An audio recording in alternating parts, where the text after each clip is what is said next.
Hello, Mr. Philip Reynolds. Good morning and welcome to Infinite Icons. So nice to see you.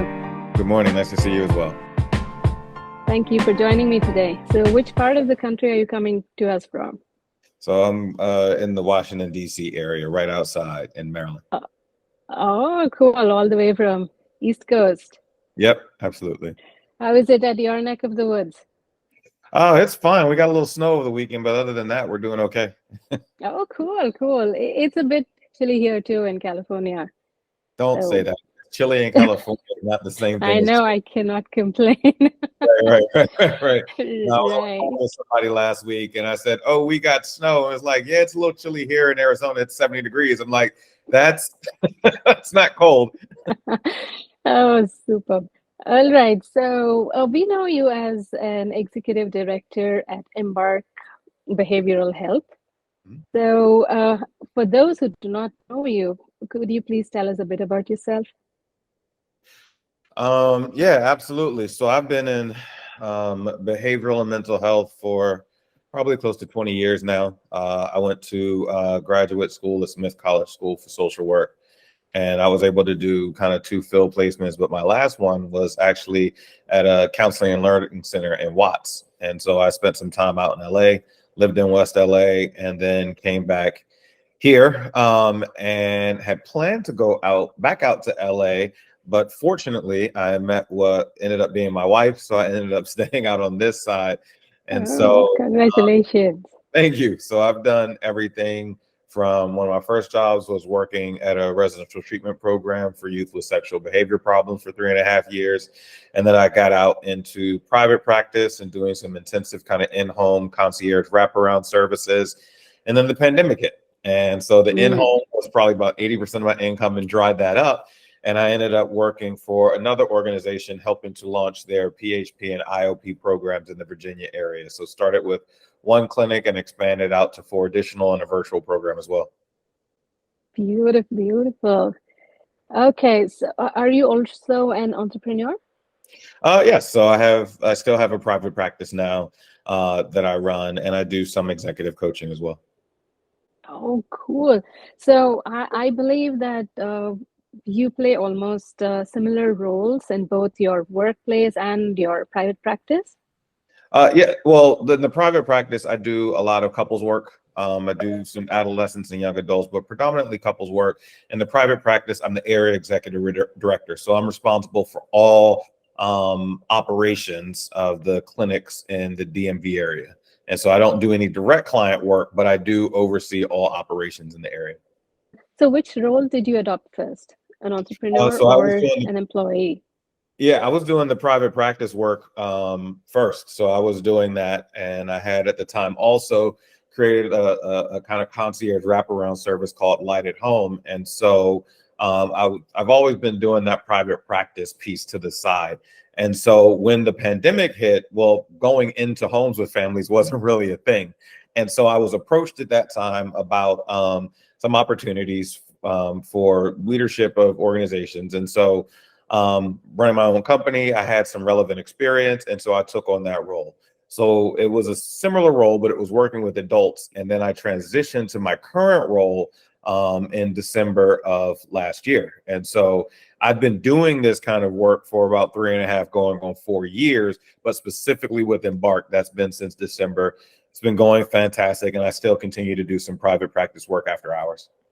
Oh, cool, cool. Yeah. So I understand you had your experience and real time, experience of the work you do. And did you still have your fair share of challenges and hindrances when you started off? Yeah, I mean, it's all challenging, right? That's what make works work. You know, when it's all relaxing, that's when you're on vacation. But the challenges are what make work work. And so, yeah, there were a number of challenges starting a private practice that's getting your name out there, getting known, getting connected in the community, developing that client base, working as an area and executive director. It's learning your teams, hiring, recruiting, helping to train, developing, kind of helping them to push, kind of to create more access for clients. And so all of it brings its own set of unique challenges. Oh, cool. So, how exactly was it? If you had to elaborate on that, how did you start off and how did you build and how long did it take for you to actually establish? I think in general, and I can speak to both in one voice, it's relational. So when you Mm, start, you build, it's about cultivating and developing your relationships, right? So commonly referred to as building your network, right? And so it's about building those relationships, connecting with the people that you're interacting with, referral partners, resources, things of that nature. And so it's building and cultivating those relationships and developing a reputation as someone, or a place that people can go to get the help and the care they need. And as you build that relationship, people are like, man, I want to get good quality care too. And so, it's almost like if you open up a restaurant, right? You can go out and market, we're a brand new restaurant, come see us, or you can serve really amazing food to the handfuls of folks that you get initially. And as yeah. that spreads and more people find out, this is a place that I'm going to get a great meal. They care about food, they care about their customers. You build and build and build from there. And so I think regardless of what you're building, whether it was a private practice or building this, it's all about essentially that branding of, we're not in the business of doing business for the sake of business and profit. We're in the business of doing business for good. So helping people get connected, getting the care that they need, helping them be able to better manage their mental health issues. And I think so either private practice or kind of being an area executive director, it's all the same thing. You just approach it from different angles. I think patience is, elementary there. Yeah. Yeah. Persistence, patience. So you really need to spend in that kind of a time and get on with it. You have to be consistent, I guess. Yeah, you just have to be patient. You have to understand that the hurdles are going to come, the challenges are going to come. How do you think Mm, creatively? How do you operate in gray space when you're starting something new or you're building something? You don't have all the answers, right? And I think the other yeah, piece of that is surrounding yourself with people that are smarter than you. And so no matter where I've been, I've always had a group of advisors, a group of employees or whatever who are legitimately smarter than me in some way, shape, or form, and not being intimidated by that. If we all put our heads yeah. together, we can be able to accomplish the task. So you think that's an advantage or it's It's an intimidating? advantage. I think that's the beauty of diversity, right? When you have a diversity of thoughts, perspectives, people in the room, you're going to get a better quality product, even as far as ideas, right? We don't all think the same way. We don't all view the world through the same lens. And so if we all get together and put our heads together, we're going to be able to attack a problem from a diversity of angles. And ultimately, the goal is to come up with the best solution. Or if you don't, to be able to hit the stop button, reset, go back to the beginning, Yeah, do it all over again with a better idea. But we as people were created to interact and connect with each other as people. That's the root of the work, right? It's yeah, yeah. Irrespective of what kind of work we do, we definitely have to be interacting with people. yeah. You have to like people. I mean, believe it or not, I've met therapists that I don't think like people. And so you're Wow. going into people that you don't think, really genuinely on a deep level, like they have all the book knowledge in the world, but genuinely caring about people is absent for some people. Oh my God, that's so hard, especially in your field. You gotta be empathetic. Otherwise, I don't know if should I call them your patients or your Clients, clients yeah, or clients. clients. So how would they even feel comfortable to open up or, to come back to you in case they need to? Well, I mean, it's unfortunate, but if you go into any profession, whether a doctor's office, a mental health practice, or what have you, you have clinicians, professionals that aren't attuned to people. I mean, typically in my profession, we see it with psychiatrists, right? You're lucky when you Right. get a psychiatrist who wants to invest and take that time and care, and they're not a robot on an ego trip, but genuinely invested in people with a nice bedside manner. You could have the best doctor on the planet, but with no bedside manner, no level of care, Mm, always feels like you're one in a conveyor belt of patients that they're seeing, and not that you're in that moment when they're in the room with you, the only patient that they see, right? It feels different. And so it's the same thing with clinicians. It's the same thing with professionals. It's the same thing with a somebody that is directly reporting to me or somebody that's supervising me. Relationships are relationships, no matter how you slice them, no matter what rank you put on somebody, they're all relationships. Everybody wants to be seen. What I tell clients all the time is my superpower is listening. Right. So in a day to day, in any given day, how many people in your life sit down and just invest in listening to you? That doesn't happen often. For many people, that doesn't happen at all. So to Yes. create those experiences, to be able to sit and listen and be present with them, most important part of it. Yeah, I mean, that's priceless. Actually, these days, listening has come down so drastically. Yeah, Everybody has got to say something, but no one to listen. So, absolutely. about your the practices, how much of it is you listening and how much of you guiding, if you've I got think to all of it. measure it? I think all of it's listening, and some of it's guiding. And when I'm dealing with a private practice client, I tell them, that they're the expert in the room on themselves. In one sense, they know their thoughts, feelings, and experiences. What they're doing is sharing them with me. And what I'm doing is trying to help recalibrate and put the pieces of the puzzle together differently in a healthy way, in a way that's going to take care of them and meet their needs and the goals that they're striving towards. And so, really, I can't do anything in a therapy room if the person sitting in the room doesn't talk. Hmm. Right. And so I'm not the captain of the ship. I'm an assistant. I'm a co-pilot in their life that comes in for a period of time, helps sets the navigation, helps teach some new tools and skills, but they ultimately have to fly that plane for the remainder of their life. And if I'm doing my job correctly, they're not going to be paying me for the rest of their life. It's going to be a time Right? process to help them get on the right track, get to where they need to be, and they can come back and check in from time to time. But my job is to work myself out of a job. That's in the private sense. In the professional sense, my job is to work myself out of a job, to come up with and help coach and train somebody to be my replacement should I need to leave or should I have a promotion, right? My job is to make my boss's job easier so that they can do their job and execute. And guess what comes with executing at a high level? Potentially a promotion for them as well. And so the goal is to work ourselves out of a job, right? And that's in private practice, that's in the private sector, the public sector, is to work ourselves out of a job, do our job at such a high level that there become other opportunities to do it and impact different people, different spaces. So, what motivated you to start on your own? Um, I think it's every young clinician's dream to hang your shingle and have a private practice and take that opportunity.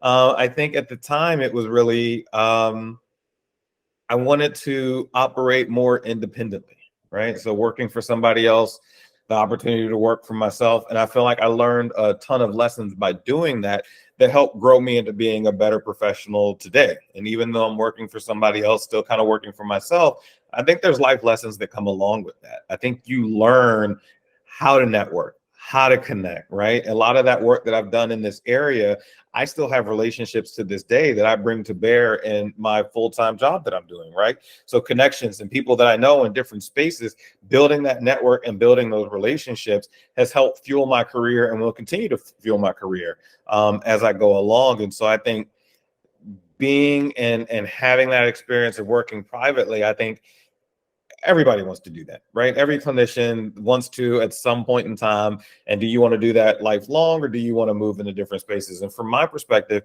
I want to be able to impact larger, broader numbers of Mhm. people, right? So I pride myself and focused on being able to grow clinicians, right? Every clinician that I've ever worked with, every clinician at this new opportunity that I'm in, I've had conversations about where do you see yourself going in your career? What about promotion and advancement opportunities have you thought of? How are you growing and developing as a clinician? Because I've seen more than enough bad clinicians in this space to really be able to help grow a crop of healthy, invested, caring, empathetic clinicians is a beautiful thing, right? So when we talk about bad doctors, I would love to leave a legacy at the end of the day of helping to put a number of tremendous clinicians into practice. And so that's my investment.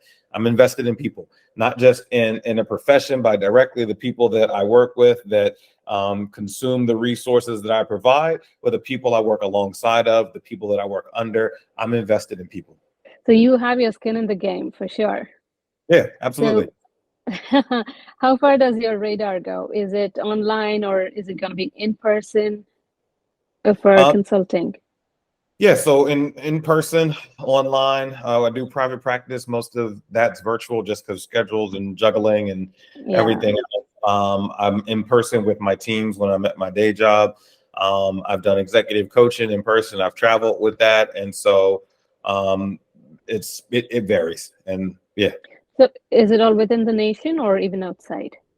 it's all been within the nation. I would love to take a trip out, but then you Okay. get different spaces because mental health shows up differently in different countries, right? And I think Mm. in order to do the work well, you have to have a high degree of cultural competency to grasp the nuances of that. And I'm not super skilled in too many cultures outside of the Yeah, US. But I mean, that's going to play a major role, especially when you're outside the country. The culture is going to be so different, so diverse. So probably, I think, as you say, it's always challenging, and you like challenges. So yeah, who no, knows? definitely I'd definitely be open to it. I think in the areas of executive leadership, I think that one travels internationally better because leading is similar no matter what environment that you're in. You want to be Mm, somebody who, coming back to the same thing, cares about the people that they're leading. And if you start there, and you make good decisions and you build great teams, I think that looks the same whether you're in Mumbai or you're in Paris or you're here. If you care about the people that you work with, are growing and intentional about helping them develop, and that you take your ego out of it, and that you understand that they're going to be people that know more than you. yeah, as you say, if you're compassionate and you really want to serve them, I think the core is they are going to be vulnerable and they have to open up to you. Yeah, So absolutely. maybe the human factor is common everywhere, regardless of culture or the background differences. Yeah, absolutely. The predictions are the next pandemic is going to be the mental health. Mhm.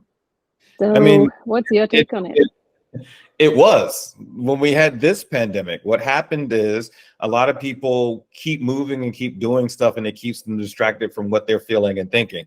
The pandemic caused a lot of people to have to sit still. And when they sat still, their life, their history, their traumas, their present day, it caught up to them in a unique way that they weren't prepared for. You saw high rates of substance abuse skyrocket during the pandemic. You saw tension and conflict in relationships, domestic violence, and other things skyrocket. You saw depression and anxiety go through the roof. And so I think that was the realization that, hey, like, we're not okay. Mm, We can work hard, and in the DC area, working 60 to 80 hours a week is a normal thing. But when we have to sit with just ourselves and our thoughts, right? So we talked before about people that will actually sit and listen to you in a given day. It's not often that we sit in a quiet space with our own thoughts and feelings and try to come to terms with what's going on. We can pick up our phone and begin to scroll on there or turn on TV or X, Y, and Z. There was a great article that talked about men and the level of disconnect in their lives, right? Because the way that a lot of men would relate was through sports and hanging out with friends around that. Well, during the pandemic, there weren't sports. There wasn't yeah, that time to hang out, and it nothing, absolutely nothing. right, It was literally, idle mind is devil's workshop. So yeah. that's what happened, I guess. Yeah. And men don't typically just pick up the phone and chat with other guys, right? No, Instead of doing something. So there wasn't anything to do. And so it was just guys with just their thoughts and no outlets. So what do you do? yes. And so I think Mm, a lot of people came to the realization and had to deal with their mental health issues, which is why you see, private practice opening up, virtual therapy, better help. You see all of those things opening up now because more and more people need that. It's also why you see this space growing of PHP and IOP because people are coming to terms with their mental health issues. Coming back from the pandemic, when we had clients, had a young man who their family was all about kind of going forward, being successful, and becoming a lawyer. And he was right next to becoming a partner. The pandemic hit, and he realized I don't enjoy doing this. It's not. mm. but this is who I have been, and I don't know how to be anybody else. And dealt with significant depression, significant anxiety, because it wasn't just him deciding if he wanted to be a lawyer or not. It was the weight of his entire family. What do I do with Mm. it, right? And It's overwhelming. yeah, it's overwhelming. That's where that cultural competency comes into effect, because it wasn't Mm. the American family where I just do what I want to when I want to do it. This was a Yeah. massive family in India who had been behind him in arranged marriage, and the whole life had been planned out. And now it's sitting in the face of, I don't want to do Hmm. this. Oh my goodness. Okay. Yeah. Yeah, that's hard. Oh my. Okay. And what do you think are the common causes of anxiety and depression from your experience? I mean, Are it there any you could point out or? could it could be everything from genetics, when people start tracing their family histories and do a biological, psychological, sociological exam called a biopsychosocial. You start to realize some of those connections. Like, I had an uncle that had depression, and my mom had depression, and I'm dealing with depression. Really? Generationally, yes, some of that stuff. If you think about anxiety, the anxiety of those during 9/11 with children in utero, and that generation once born having Mm. significantly higher levels of anxiety because moms Yeah. were sitting with that anxiety Oh, during 9/11 and oh, everything else that came with it. You have the social media can contribute to it, right? Because people don't post all the negative things and all the arguments they're having. They that's the post hot all topic. right? The great pictures, the great outfits, the fun events, the positive Yeah, things, and you start looking at that, and you're like, man, my life sucks compared to this. But like that. Yeah. Mm. it's not real. For adolescence, you can have everything that goes on in the teenage years, to your body changing and doing things that you're not ready for it to do, and all the social piece. So it's cultural, it's societal, it's race and ethnicity plays a role in it. It's gender and identity to play a role in it. Hmm. And that history factor, right? You can be predisposed to anxiety because my mother, my mother's mother, my great grandmother all struggle with anxiety. And oh, by the way, I am too, right? But it Okay. takes having those real life conversations, because so many people haven't had conversations about mental health. Almost everybody has that weird uncle. What they don't realize is that weird uncle was dealing with a diagnosable mental health issue, right? Mm. How do you have conversations so you can reveal and learn some of that stuff? Our spaces are more crowded, but we couldn't be more disconnected than we are these days. Mm. There we go. Yeah. A I family totally get that. Yeah. house all weekend and everybody not leave their room and be on a device and not interact at all. I mean, that's different, right? So if you go back several generations, what was a family of 5 or 6 doing? They were all collectively coming together and taking care of a farm, land, a house. They were doing that work together. That work Yes. doesn't happen that same way. Everybody's kind of in their own silos these days. And you Mm. have to be intentional and fight to spend time together.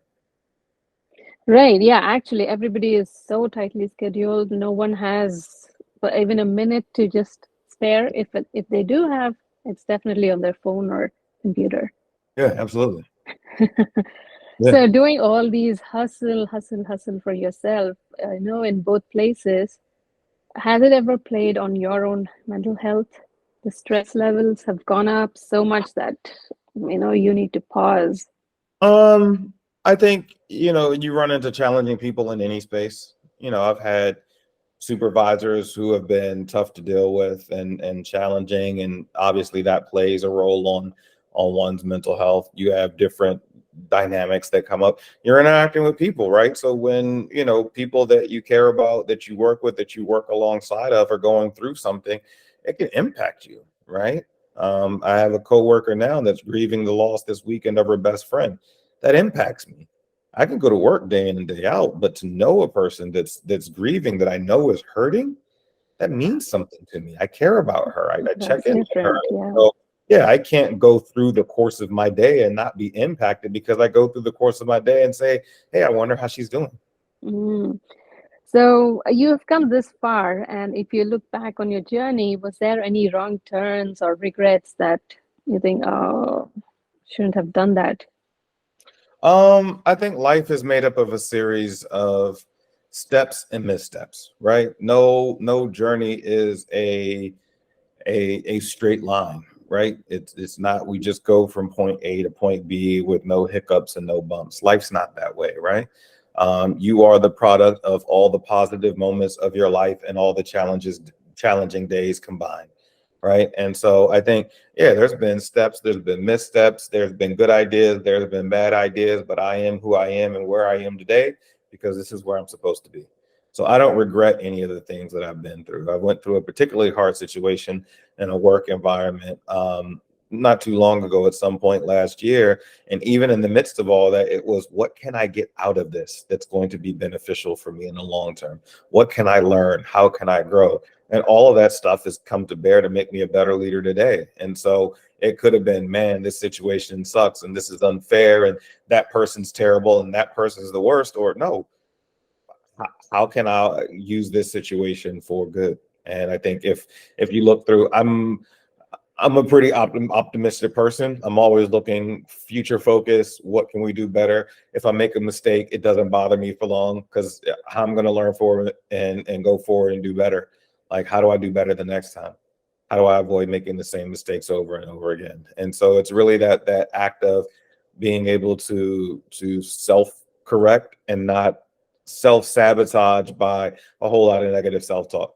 I could sit here all day long and beat myself into the ground for all the mistakes I've ever made as a person, as a professional.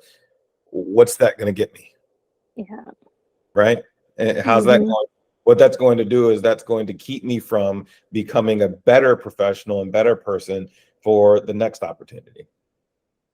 Right. So you see the half glass full. Yeah. Half full and needing more. And I'm thirsty. So I'm going to drink half of it, but I'm going to fill it back up and just keep going. That's how. Oh, excellent, excellent. So, if you were to start something today, what would you do differently? If I was going to start something new today, I don't think I'd do anything differently. I would build an incredible team of people. I would consult a diversity of advisors, and I would go forward like my chair was on fire. I mean, I would go. I pursue, I attack, I aim to get it done, and that passion is all rooted in providing opportunity for people and improving the lives of people. And so there's nothing that I would need to do differently because I think that's the root and the core of who I am. And so I would pursue it the same way. What would you define as special moments? I think the thank yous from clients, right? When they acknowledge, hey, this is helpful.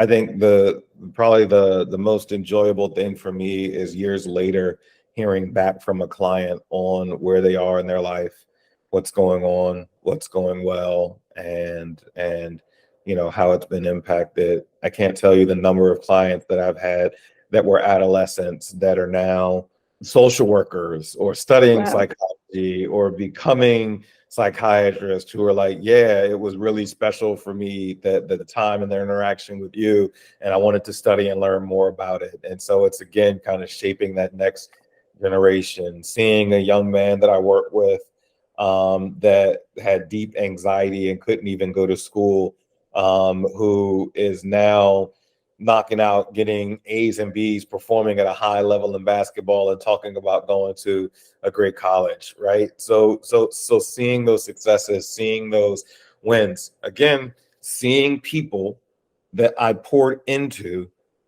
become better or fuller versions of themselves. Not perfect versions, but better, healthier versions of themselves. That's exciting, right? And to be able to play some small role in that for someone else is amazing. You feel, accomplished seeing them come out of the difficulty or whatever they were going through and moved on. And Yeah, it's like this was of value. This relationship's hmm, valuable purpose. Not me, I need recognition or kudos, but that this relationship, this connection that was had for this period of time was meaningful in such a way to assist somebody in becoming a fuller version of themselves. It feels fantastic. right, absolutely. So, what is the worst part of being a psychiatrist? Um, I think it's watching toxic and unhealthy parents who haven't taken care of their own mental health negatively impact and injure their kids. Mm. And I so know that's the directly with adolescents. That's watching adults who are still broken adults because of the way their parents cared for them. I think seeing that is hard. And undoubtedly, I have my own kids. I'm going to make mistakes.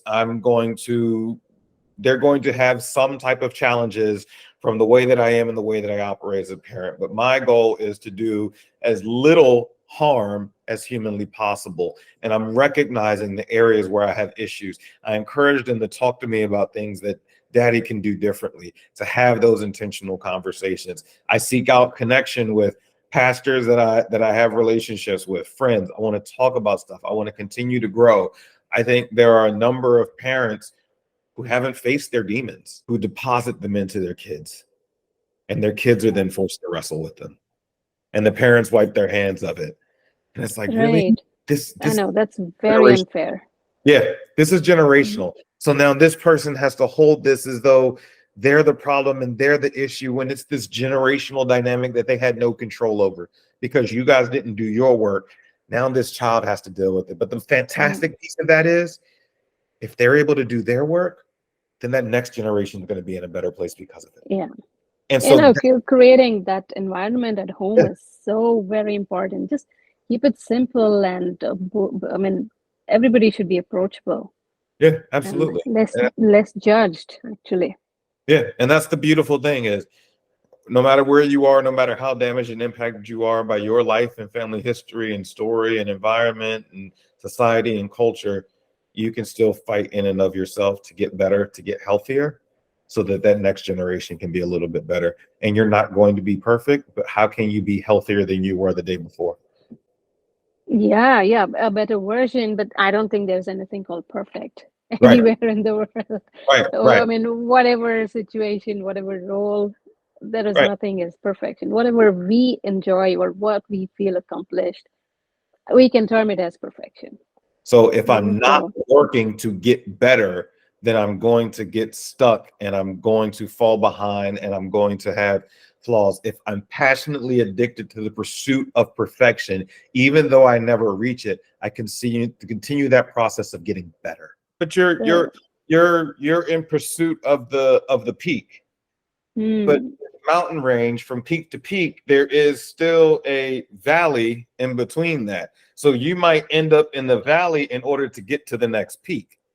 But I want to move from peak to peak, peak to right? peak, So I can yeah, go back and I look down the mountain range. I can see the peaks and the valleys and the lessons learned and the peaks and the valleys to get me where I am. But both were beneficial and necessary, right? There wouldn't be right. there wouldn't be sunny days, beautiful days if there weren't also rainy days. So I'm going to keep chasing that next peak, understanding that it brings with it inevitably I'm going to end up in a valley.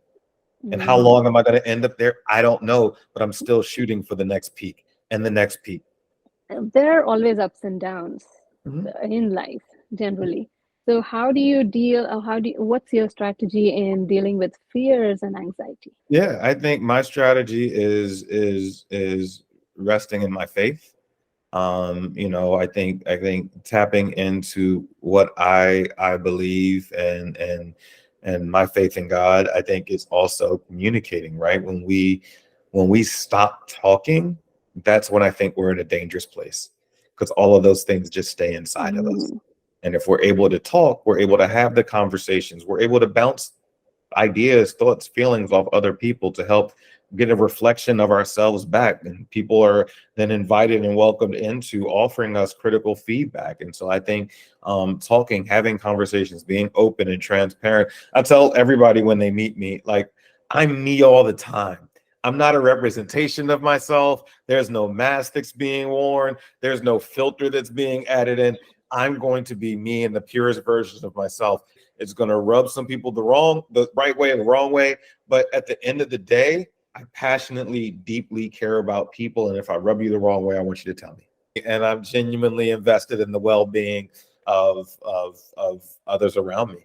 right. You know, the fear of unknown, Mhm. fear of being judged. Mhm.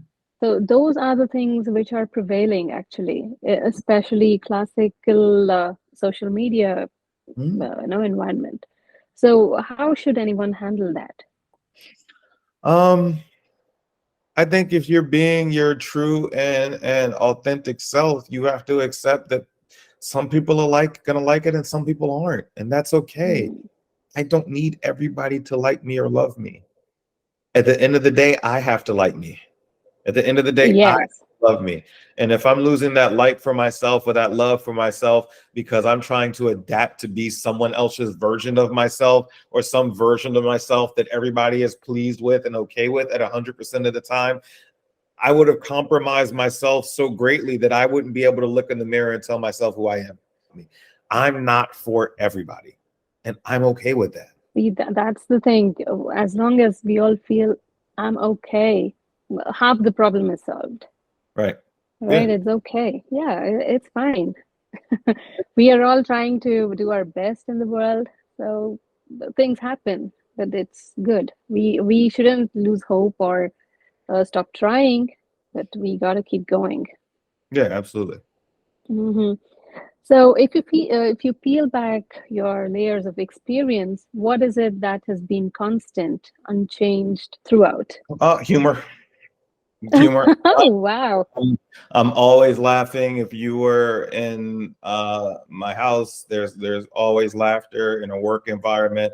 There's always laughter when I'm around other people. There's laughter. I think humor is fantastic. I don't take myself too seriously. And even when other people take themselves seriously, I don't take them too seriously. I think humor is important. Laughing's important. Being in this line of work with the challenges that can come with it, with the name horrible things that you can hear about going on in other people's lives and what's going on. I think humor is a necessary component to make this lighter and easier to manage and navigate. And so I'm laughing. I laugh with my employees. I laugh with clients. I laugh with family. It's just it's who I am. Oh, fantastic. I definitely did not expect this. Yeah, Lovely. More power to you. yeah, absolutely. Wonderful. I have a few short answers or one word to a sentence. Okay. All right. So, what are you reading or listening to these days? Listening to a number of sports podcasts, reading. I have my daily quiet time with the Bible, so I'm currently working my way through Genesis. And do you think AI is an enhancement or a curse? Enhancement. But as with everything, it depends on how you use it. Mm.